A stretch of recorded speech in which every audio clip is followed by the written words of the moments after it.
Solomon did not write Proverbs to teach you how to be religious. He wrote it to teach you how to operate the invisible system that governs prosperity. He codified secrets that kings, merchants, and empire builders used for millennia, and which have been forgotten today, diluted into refrigerator quotes. Solomon had a dream, and in that dream, God offered him anything he wanted, anything, absolute. Power, immortality, vengeance against enemies. And do you know what he asked for? Wisdom. And because of that choice, he received what he didn't ask for, wealth. So much wealth that he became a legend. But there is one detail almost no one notices. There are 7 hidden codes in this book, 7 keys that reorganize your mind, your energy and your relationship with money so profoundly that you can no longer return to the autopilot of scarcity. And if you are here now, it's not an accident. Something inside you already knows this. Before we start, go ahead and hit the like button and subscribe to the channel if you haven't yet. This greatly helps the message reach those who truly need to hear it. The Book of Proverbs is not a religious book. It is not a manual for how to be a nice person. Proverbs is an operational code of reality. It is the divine system of wealth translated into human words. And Solomon, the richest and wisest man who ever lived, recorded everything, but in a way that only those ready to see can truly see. Most people read Proverbs as if it were a book of motivational phrases. They take a verse, put it on a pretty graphic, post it on their status, and remain broke. Because they didn't understand that each verse is a key, and a key isn't for decorating walls. A key is for opening doors. There are 7 millionaire codes hidden in Proverbs. 7 principles that, when activated, reorganize your mind, your energy, and your relationship with money so profoundly that you never go back to where you were before. And these codes are not theory. They were applied by kings, by empire builders, by people who understood that prosperity is not luck, it is frequency. So take a deep breath, because what you are about to hear might be uncomfortable. It might even hurt, but it will set you free. Code 1. Your mouth shapes reality. Proverbs 18:21 says, "Death and life are in the power of the tongue." It is not talking about a metaphor, it's talking about spiritual physics. Your mouth is not neutral. It doesn't just express what you think, it creates what you live. Every time you say, "It's hard, I can't do it, it will never work out," you're not just complaining, you are decreeing.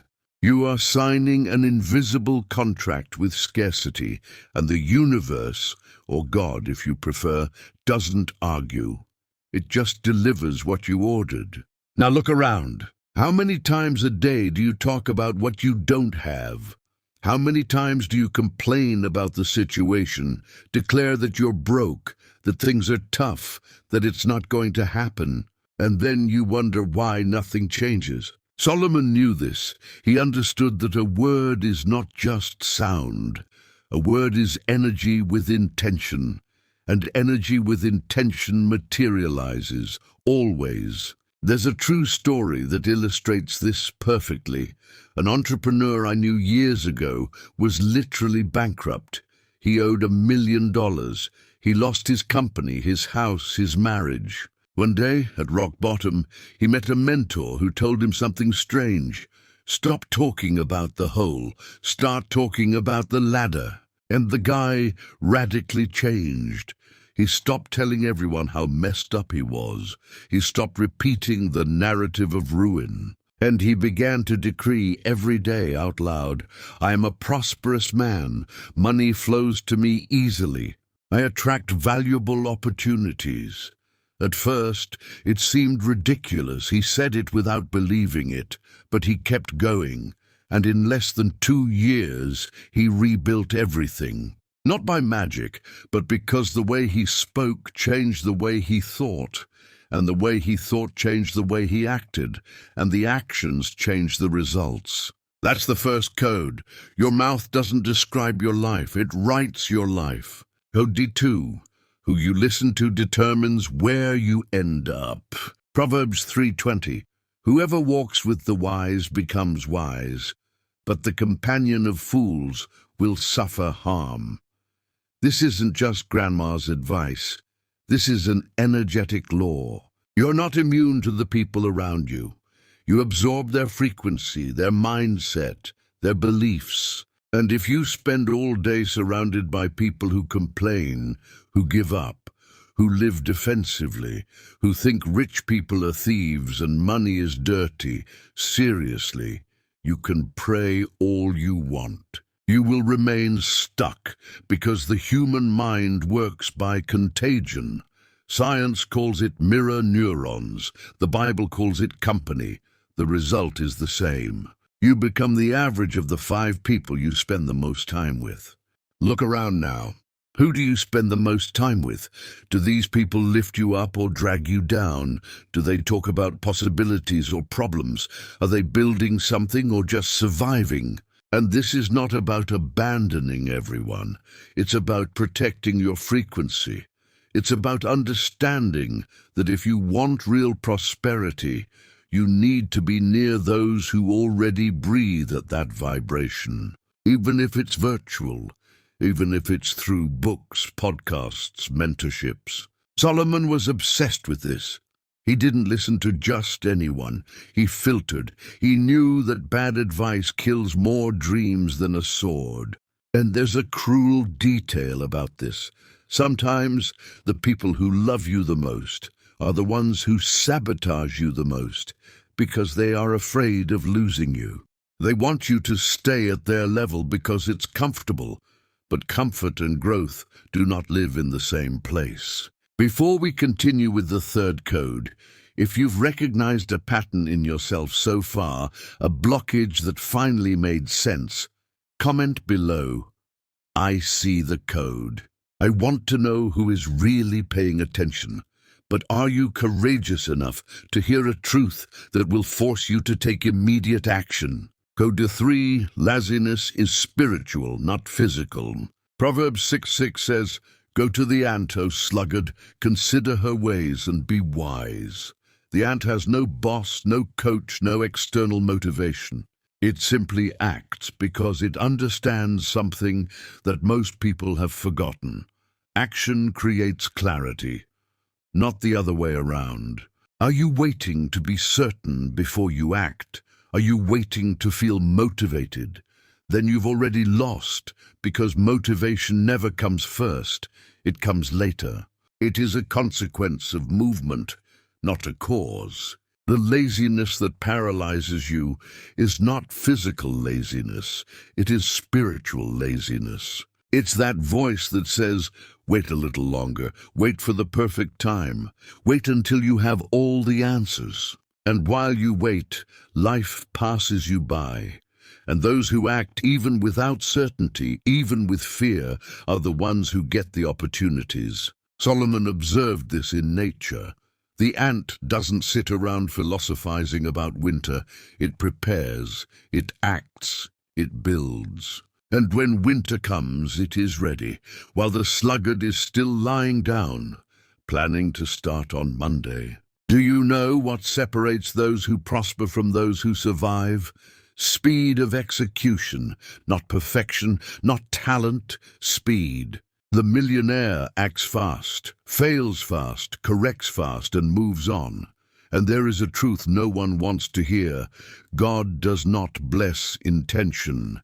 He blesses action. You can have the best idea in the world, the best vision, the best revelation, but if you don't move, nothing happens. Because faith without works is not faith, it's fantasy. Code 4. Money is a character test. Proverbs 11:24-25. One gives freely, yet grows all the richer. Another withholds what he should give, and only suffers want. A generous person will be enriched, and one who waters will himself be watered. This is the most uncomfortable code, because it reveals something frightening. How you handle a little determines whether you will have a lot.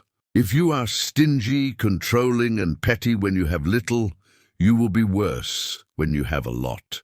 And the universe knows this. That's why it doesn't give you more. It's not punishment, it's protection. Money in the hands of someone without character is destruction. Solomon noticed a paradox. The more you give, the more you receive, not because you are buying a blessing, but because generosity breaks the spirit of scarcity. When you give, you declare, I have enough and there will always be more. And that declaration changes your frequency. The poor person holds on tight. The rich person distributes. And I'm not talking about giving everything you have. I'm talking about breaking the attachment that makes you believe holding on is protecting. It's not. Holding on is suffocating. Stagnant water rots. Stagnant money does too. I know a guy who started applying this radically. Every time he received unexpected money, he set aside 10% and donated it to someone in genuine need, without fanfare, without expecting recognition. And man, his life turned around. It wasn't instant, but it was consistent. Doors started opening. Opportunities began appearing because he broke the scarcity mindset. And there's another side to this. Truly rich people do not show off, because showing off is a symptom of insecurity. Someone who needs to prove they have it doesn't. Solomon was the richest man on the planet, and he didn't need a gold chain for anyone to know. His wealth was obvious, because it overflowed into wisdom, influence, and construction. Code 5. Time is your most valuable asset. Proverbs 10:4-5. A slack hand causes poverty, but the hand of the diligent makes rich. He who gathers in summer is a wise son, but he who sleeps in harvest is a son who brings shame. Diligence is not working hard, it is working smart. It is understanding that every hour of your day is either moving you closer to abundance or keeping you in mediocrity. Do you wake up and immediately grab your phone to scroll through a feed? Do you spend hours watching other people's lives instead of building your own? You say you don't have time, but you have time for TV shows, gossip, and complaining. Solomon knew that time is currency, and the most expensive currency there is, because you can recover money. Time never. And the difference between who gets rich and who stays poor is what each person does with the same 24 hours. The millionaire wakes up knowing that day won't come back, so they protect every minute as if it were gold. Because it is. They don't let the day happen to them. They happen to the day. And here's a question Solomon would ask you right now. What did you do yesterday that brought you closer to the life you want? Not what you thought, not what you planned. What did you do? Because the hard truth is this: most people aren't poor because of a lack of opportunity. It's because of a lack of discipline. They know what needs to be done, but they don't do it. And then they blame the system, the government, luck, God. But Proverbs makes it clear: the diligent hand rules, the lazy hand serves. It has always been this way. It will always be. Do you know what's most frightening about this? We live in an era where everything has become too easy. You want food? Order it on an app. You want entertainment? Open Netflix. You want validation? Post a picture. Everything is immediate. Everything is effortless. And this has created a generation that can't handle discomfort, that gives up at the first obstacle, that trades what is important for what is urgent, for what is easy. And Solomon, thousands of years ago, already knew this. He observed that the ant doesn't have convenience, doesn't have technology, doesn't have delivery, but it builds an empire underground because it moves every day, without stopping, without complaining. And you? Are you moving or just consuming? Because there is a brutal difference between being busy and being productive. You can spend the whole day busy, answering messages, putting out fires, chasing urgent matters, and at the end of the day, you've built nothing. Absolutely nothing. Time passes equally for everyone, but the result is different because what separates those who prosper from those who are stuck is not the time available. It's what each person chooses to do with it. Code 6. Fear is the guardian of mediocrity. Proverbs 29:25. The fear of man lays a snare, but whoever trusts in the Lord is safe. Fear is not just an emotion. Fear is an entity, and it has one job: to keep you small, to keep you safe, to keep you exactly where you are. Every time you think about taking a bigger step, fear shows up. It whispers, "What if it goes wrong? What if you lose everything? What if people laugh at you?" And most people obey, because obeying fear seems smart, it seems like prudence, but it is not. It is prison. Solomon knew this trap. He knew that the fear of judgment, the fear of loss, the fear of failure, these fears kill more dreams than any economic crisis. And look how interesting this is. Rich people have the same fears as you. The difference is that they act in spite of them. They don't wait for courage to arrive. They act even with fear, because they understand that courage is not the absence of fear. Courage is disobedience to fear. There's a story I always remember. A guy who worked in a job he hated for over 10 years. He was paid poorly, he was disrespected, but he was afraid to leave. Afraid of not getting another job, afraid of disappointing his family, afraid of trying to start a business and failing miserably. Until one day he was fired. And do you know what happened? He was forced to face the fear and discovered that the fear was a lie. He opened a small business. The first few months were tough. There were days he thought about giving up. There were nights he didn't sleep, his head throbbing with worry. But he kept going, and in less than a year he was earning 3 times what he made at his job. And the realization hit him. He could have done this 10 years ago, but fear held him back. Fear stole a decade of his life, a decade he will never get back. And the worst part, he wasn't alone. Millions of people live this every day, trapped in soul-crushing jobs, trapped in suffocating relationships, trapped in patterns that no longer make sense. All because fear said no. How many years of your life have you lost by obeying fear? How many opportunities have you let pass because fear said no?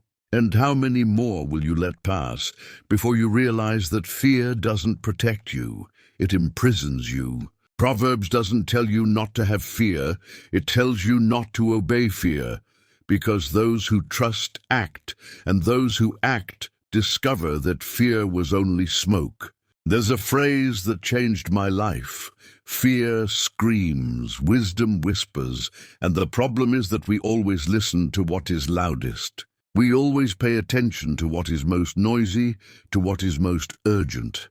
And the whisper of wisdom, that internal voice that says, "Go, you got this," gets drowned out. But if you start paying more attention to the whisper than to the scream, everything changes, because then you realize that courage was always there. It was just waiting for you to choose to listen. Code 7. Wisdom is more valuable than gold. Proverbs 16:16. How much better to get wisdom than gold? To get understanding is to be chosen rather than silver. This is the code that closes the cycle, because all the other codes depend on this one. Understanding that real wealth is not in the bank account. It's in the mind. You can lose everything. You can be robbed. You can be cheated. A crisis can come and take everything away. But if you have wisdom, you rebuild, and faster than the first time. Solomon knew this because he saw empires fall. He saw rich people become beggars overnight, and he saw wise people rebuild kingdoms from scratch. Because gold is external, wisdom is internal, and what is internal cannot be taken from you. The millionaire invests in knowledge. They read, they study, they seek mentors. They pay a high price for information that can cut 10 years of trial and error. Because they know that the best investment of money is not in real estate, not in cars, it's in the mind. And there's a cruel detail. You can give money to a poor person and soon they will be poor again. Do you know why? Because they don't have the mindset to sustain the wealth. They will spend wrong, invest wrong, make bad decisions, and return to where they were before. Not out of malice, but out of programming. Now, if you give a poor person wisdom, they become rich. And not just in money, but in purpose, in freedom, in peace. Because wisdom teaches you how to play the game, and those who know how to play the game win. Wisdom teaches you to see opportunity where others see crisis. It teaches you to turn a problem into a solution. It teaches you that the greatest wealth is not what you have. It's who you become in the process of achieving it. There's an old story about a merchant who was shipwrecked. He lost everything. All his wealth went to the bottom of the sea. When he reached dry land with nothing, people asked him, "What now? You've lost everything?" And he replied, "I haven't lost anything. Everything I need to rebuild is right here." And he pointed to his head, and he rebuilt. In a few years, he was richer than before, because his wealth was never the gold. It was the ability to create gold. And here is a truth you need to hear. Proverbs is not a book to be read once and then you're done. It's a book to study, to reread, to meditate on. Because every time you return, you see a deeper layer, as if the book were alive. And in a way it is, because wisdom is not information. Wisdom is progressive revelation. The more you evolve, the more you understand, the more you face, the deeper you see. And what seemed simple back then is now a nuclear truth. Have you ever experienced something like that? Reading something years ago and it didn't make sense, but now it makes perfect sense. Tell me below. I read all the comments.